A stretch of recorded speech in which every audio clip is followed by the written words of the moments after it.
silent.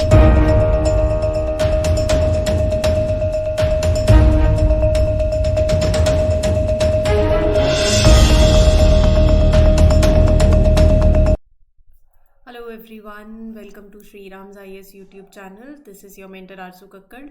I hope you all are doing well.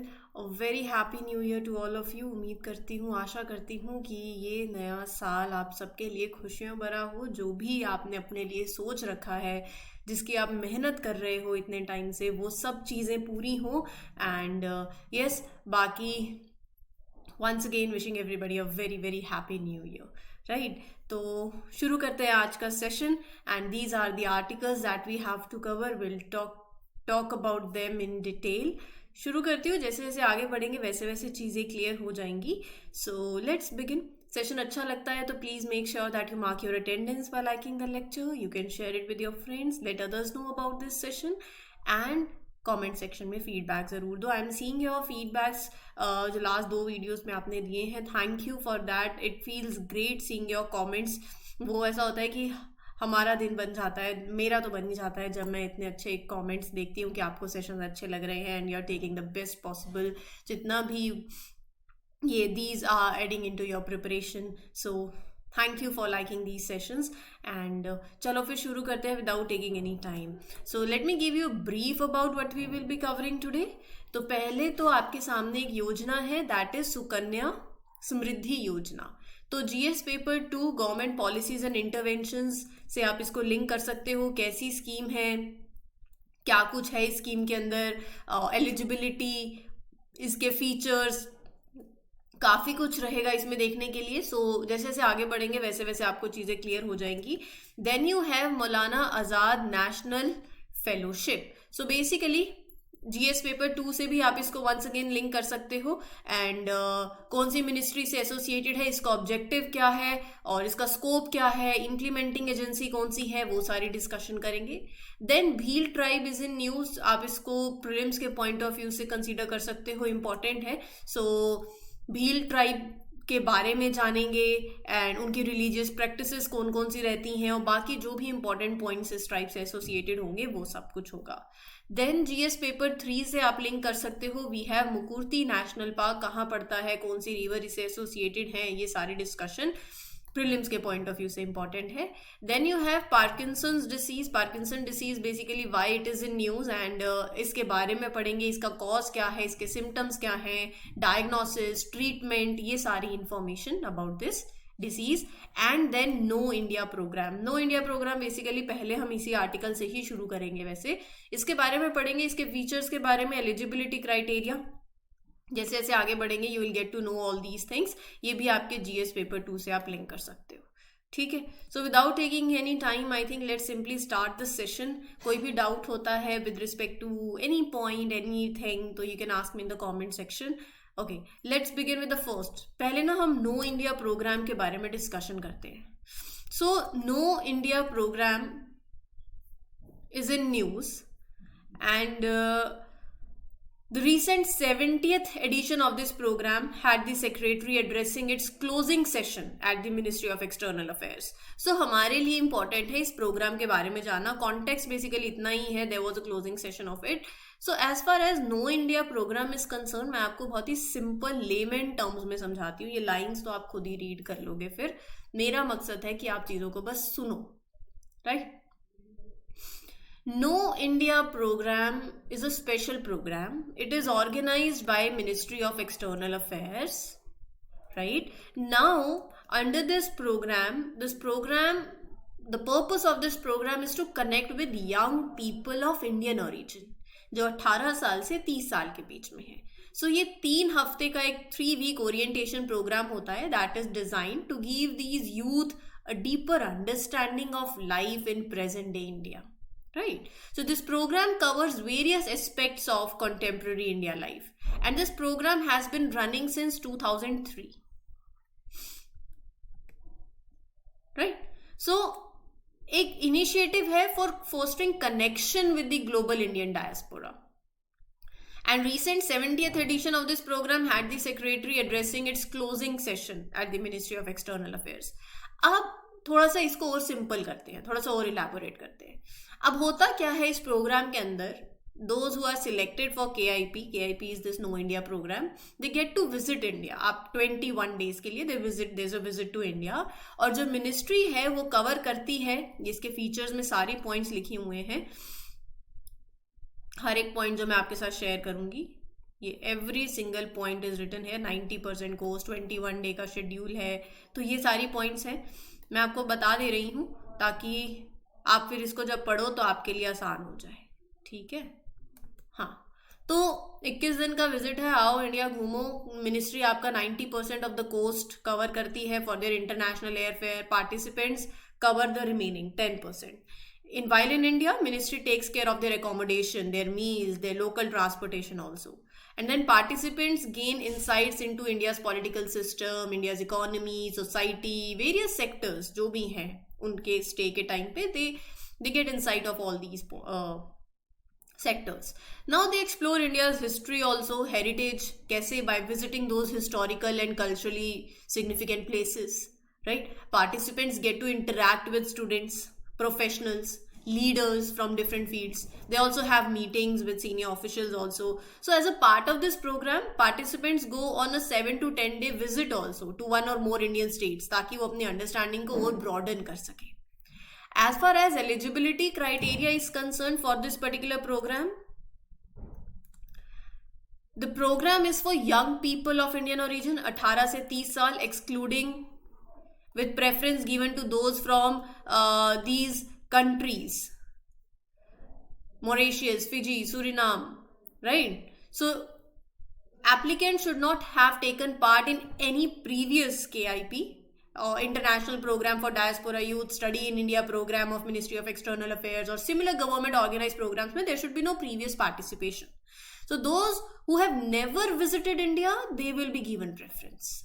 And participants should have at least, आपके पास एक graduation degree होनी चाहिए from a recognized university या institute, or they should be currently enrolled in the graduation program, इतना तो होना चाहिए।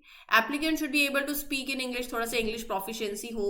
They should have either studied English in high school or their undergraduate course should have been conducted in English, ताकि एक medium of instruction हो जाएगा, right? तो basically जहाँ पर एक common आप होता है ना कि हम उनकी समझ पाए, वो हमारी समझ पाए, तो ये बात है।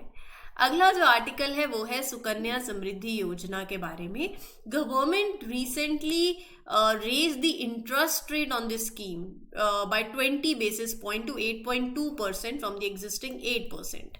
जैसे जैसे आगे बढ़ेंगे तो आपको ये स्कीम समझ आ जाएगी।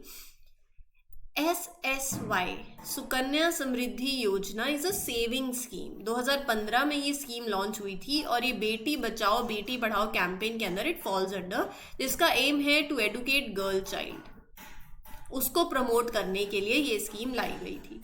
ये एक स्मॉल डिपॉजिट स्कीम है that is design specifically for the financial wellbeing of girl child. इसका पर्पस यही है, ये एक स्मॉल डिपॉजिट स्कीम है स्पेसिफिकली किसके लिए, for girl child. Now the guardians, just give me a minute, yeah, ठंड हो गई है तो खुद को बचा के रखें।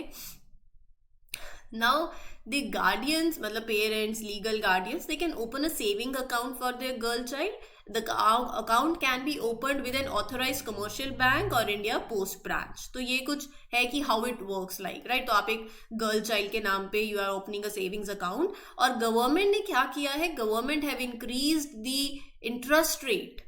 अब the new interest rate is 8.2%, पहले 8% था।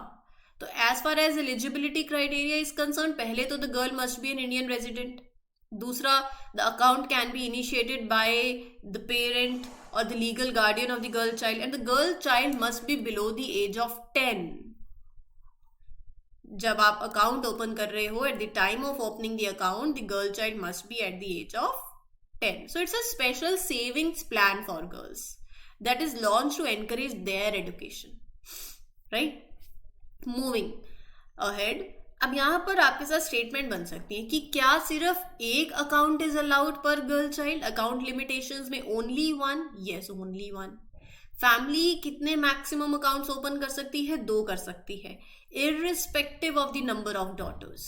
Family can open maximum of 2 accounts only, right? NRIs are not eligible to open Sukanya Samriddhi Yojana accounts. Is there any eligibility for NRI? No, NRIs are not eligible. Girls must operate the account once she attains the age of 10 years. While opening the account, the girl must be 10, right? And the girl, when the girls they can operate this account, they must start operating the account once they turn 18. Deposit range की बात करूं तो minimum deposit 250 रुपए, 250 rupees, maximum deposit that is allowed 1.5 lakh. So deposit can be in multiples of rupees 100, right? Deposit should be made for 15 years. ये scheme जो है it matures after 21 years from the date of opening. एक दिन account खोला, जिस दिन खोला उसके 21 साल बाद. No interest is payable once the account completes 21 years from the date of opening. So interest after maturity अगर बात करें, so no interest. Scheme matures after 21 years and no interest will be payable once the account completes 21 years. Now अच्छा, ये तो 21 साल का है, क्या कोई partial withdrawal है? बिल्कुल है. Maximum of 50% of the amount in the account at the end of preceding financial year can be withdrawn. 50%. Withdrawal is allowed for the purpose of the account holder's education. आप उसके पढ़ाई के लिए ले रहे हो, और ये विड्रॉल होगा, it can only happen after the account holder turns 18. जब बेटी 18 साल की हो गई या 10th स्टैंडर्ड पास कर लिया, कुछ भी पहले हो गया, तो उसके बाद ही then only withdrawal can happen. अब इसमें टैक्स बेनिफिट की बात करें, जो मनी इन्वेस्ट किया इस स्कीम के अंदर, it can be deducted from the taxable income under section 80C of the income tax act up to a maximum of 1.5 lakh. Interest जो अर्न किया इस पर्टिकुलर अकाउंट योजना के तहत, it's not subjectable to income tax under section 10 of income tax act. जो money receive किया upon maturity या फिर विड्रॉल जब आपने किया फ्रॉम दिस स्कीम, क्या वो इनकम टैक्स exempted है? Yes, it is also exempted from income tax, right? These are the tax benefits. And partial withdrawal के लिए these are the 2 points that you have to remember. Then moving ahead with Maulana Azad National Fellowship. Recently it was in news. Researchers and doctoral students from about 30 universities across the country have written separate letters to the Ministry Affairs, Union Ministry, Minority Affairs Minister to increase the scholarship under this fellowship, Maulana Azad National Fellowship. Let's read about it. देखो ये ना कुछ आज क्या है, आपके पास GS paper 2 से link schemes और पॉलिसीज हैं, आप इसको याद ज़रूर कर ले, इसके फीचर्स याद कर ले. मैं जो है वो आपको समझा रही हूँ, आप ये लाइंस रीड करोगे, सारा कुछ उसी में ही है, राइट? समझ आ गई बातें? और अगर आपको ऐसा लगता है कि हाँ बाद में याद कर लेंगे, तो बात की कोई कहानी नहीं होती है, जो होता है अभी होता है. सेशन जैसे ही एंड हो, make sure that you remember all these points that we have covered today. और आज 1 तारीख है, पिछले साल का आई वुड से दिसंबर मंथ का जो भी इम्पोर्टेंट लॉट हमने किया है करंट अफेयर्स का, वो याद कर ले, इम्पॉर्टेंट है. और अब अपनी प्रिपरेशन को एक direction as in prelims oriented I would say, जो इट कम्प्लीटली डिपेंड्स अपॉन आपकी preparation, but January onwards I would say कि थोड़ा सा अपनी डायरेक्शन को एक मॉडिफिकेशन दे और प्रीलिम्स ओरिएंटेड थोड़ा ज़्यादा करें. अगर किसी को, if someone is very comfortable with prelims, तो आप फेब्रुवरी से भी स्टार्ट कर सकते हैं. बट हाँ, जनवरी से अगर आप दिन के 5-10 क्वेश्चंस कर रहे हो प्रीलिम्स के, तो उसका लेंथ बढ़ा दें. अपने MCQs और जो टेस्ट आप देते हो मॉक टेस्ट, उनका नंबर अगर पहले 2 थे तो अब उसको 4 कर दो, राइट? सो दीज आप अपने, देखो हर किसी की अपनी स्ट्रैटेजी है, अपना एक मतलब आपका अपना स्केड्यूल है, अपने वीक पॉइंट्स हैं, अपने स्ट्रॉन्ग पॉइंट्स हैं, तो उनको ध्यान में रखते हुए अब अपना जो स्केड्यूल है, अपनी जो डायरेक्शन है, वो सोच समझ के आगे बढ़े. That is one of my suggestion. ठीक है. Now as far as Maulana Azad national fellowship is concern, coming back to it, इसका मौलाना आज़ाद फेलोशिप स्कीम का गोल है to provide financial support in the form of 5-year fellowships. So let's talk about it.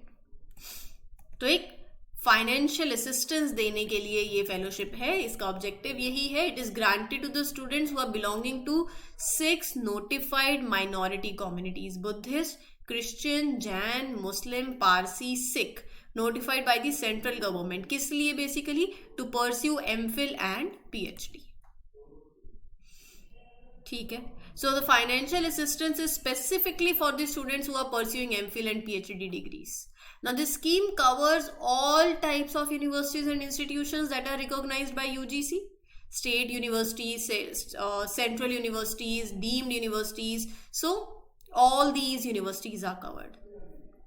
Now, as far as eligible institutions are concerned, the fellowship is available for the students who are studying at the institutions that are fully funded by central government or state government and have the authority to grant a degree. So it includes institutions that are recognized as institution of national importance as notified by Ministry of Human Resource and Development, HRD, Education. Now this fellowship is designed for students from minority communities who are pursuing full-time research studies leading to their MPhil or PhD degree within India only. This is very important. Now the completion of these degrees makes them eligible for employment. ऐसी employment जहां पर ऐसे positions हो जहां MPhil और PhD qualification चाहिए हो, जैसे असिस्टेंट प्रोफेसर हो गए एकेडमिक इंस्टीट्यूशंस में. That is the scope of this fellowship. UGC is the main agency that is responsible for overseeing this fellowship program. Implementing agency. Sorted? Then we'll talk about Bhil tribe. Now, recently, a stone deity worshipped by Bhils in Madhya Pradesh Bagh was provided to be a fossilized dinosaur egg. तो मध्य प्रदेश में a stone deity that the Bhil tribe worshipped, it was identified as a fossilized dinosaur egg. Now we'll talk about Bhil tribe, which is considered as one of the oldest tribes in India. The Bhil, this name is derived from the word Villu or Billu, which according to the Dravidian language is known as bow. Right? So they are recognized as one of the Dravidian racial tribes in Western India, and they belong to Australoid group of tribes. They are mainly divided into 2 groups: Eastern, Central and Eastern, or Rajput Bhils. Right? Central and Eastern or Rajput Bhils. Now let's talk about Central Bhils and their location. Now Central Bhils are found in mountain ranges in the Indian states of Madhya Pradesh, Maharashtra, Gujarat, Rajasthan, and they are also found in northeastern part of Tripura. The language they speak, Bhils speak Bhili, which is an Indo-Aryan language. ठीक है. Regional practice जो होती है among the Bhils वो vary करती है, वो differ करती है from place to place. जहाँ के भी वो रहे, जहाँ वो रहते हैं उस हिसाब से. Now Bhils practice different religions depending upon their location. Right? Bhairoba and Khandoba. So many worship local deities. Some Bhils worship tiger god, Vagdev, right? So they often consult on various occasions. They often consult the Baneshwar fair is the main festival that is celebrated among the Bhils, and the consult was the hereditary successors on all the occasions, right? So their primary festival is Baneshwar. It takes place during the period of Shivratri, and it is dedicated to Mahadev, Lord Shiva. Right? Then moving ahead with the next article, that is Mukurti National Park. ये आज आप map में देखोगे. तमिलनाडु घूमना है थोड़ा सा, और मेक श्योर कि आप मुकुर्ती नेशनल पार्क को मैप में देखें. Recently Tamil Nadu's forest department has begun an investigation of a private helicopters unauthorised fly by over the Mukurthi national park. ये मुकुर्ती नेशनल पार्क कहाँ है? It is on the western corner of Nilgiris plateau in Tamil Nadu. It's a part of Nilgiris biosphere reserve. ठीक है. Now it is sandwich between, एक तरफ Mudumalai national park है और एक तरफ साइलेंट वैली नेशनल पार्क है। ये एस्टैब्लिश हुआ था, इसका प्राइमरी मोटिव था conserving this keystone species Nilgiri tahr. ये एक यूनेस्को की वर्ल्ड हेरिटेज साइट भी है and it was formerly known as Nilgiri tahr national park. Fourth highest peak in the Nilgiri hills, that is Mukurti peak, it is home to that peak.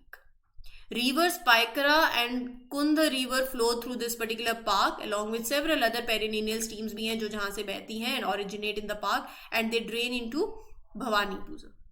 ठीक है, तो ये आप रिवर्स हैं याद में रख लोगे तो फायदा होगा ही सही, और मैप में लोकेट कर लेना, इंपॉर्टेंट होती ही है मैप प्रैक्टिस। अगर आपको लगता है कि नेशनल पार्क्स और टाइगर रिजर्व्स और रिवर्स बिना मैप के ऐसे याद कर लिए बात बन जाएगी, यूपीएससी आपसे 2 कदम आगे चलती है।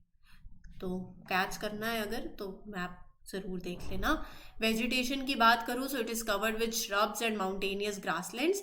The areas which are at an elevation and experience high rainfall are covered with sholas and lush green tropical grassland. ये तो वेजिटेशन है। वेजिटेशन आपने ज्योग्राफी में पढ़ा होना चाहिए कि कहाँ पर एवरग्रीन है, कहाँ पर सेमी एवरग्रीन, कहाँ डेसिडियस, राइट, ये बातें।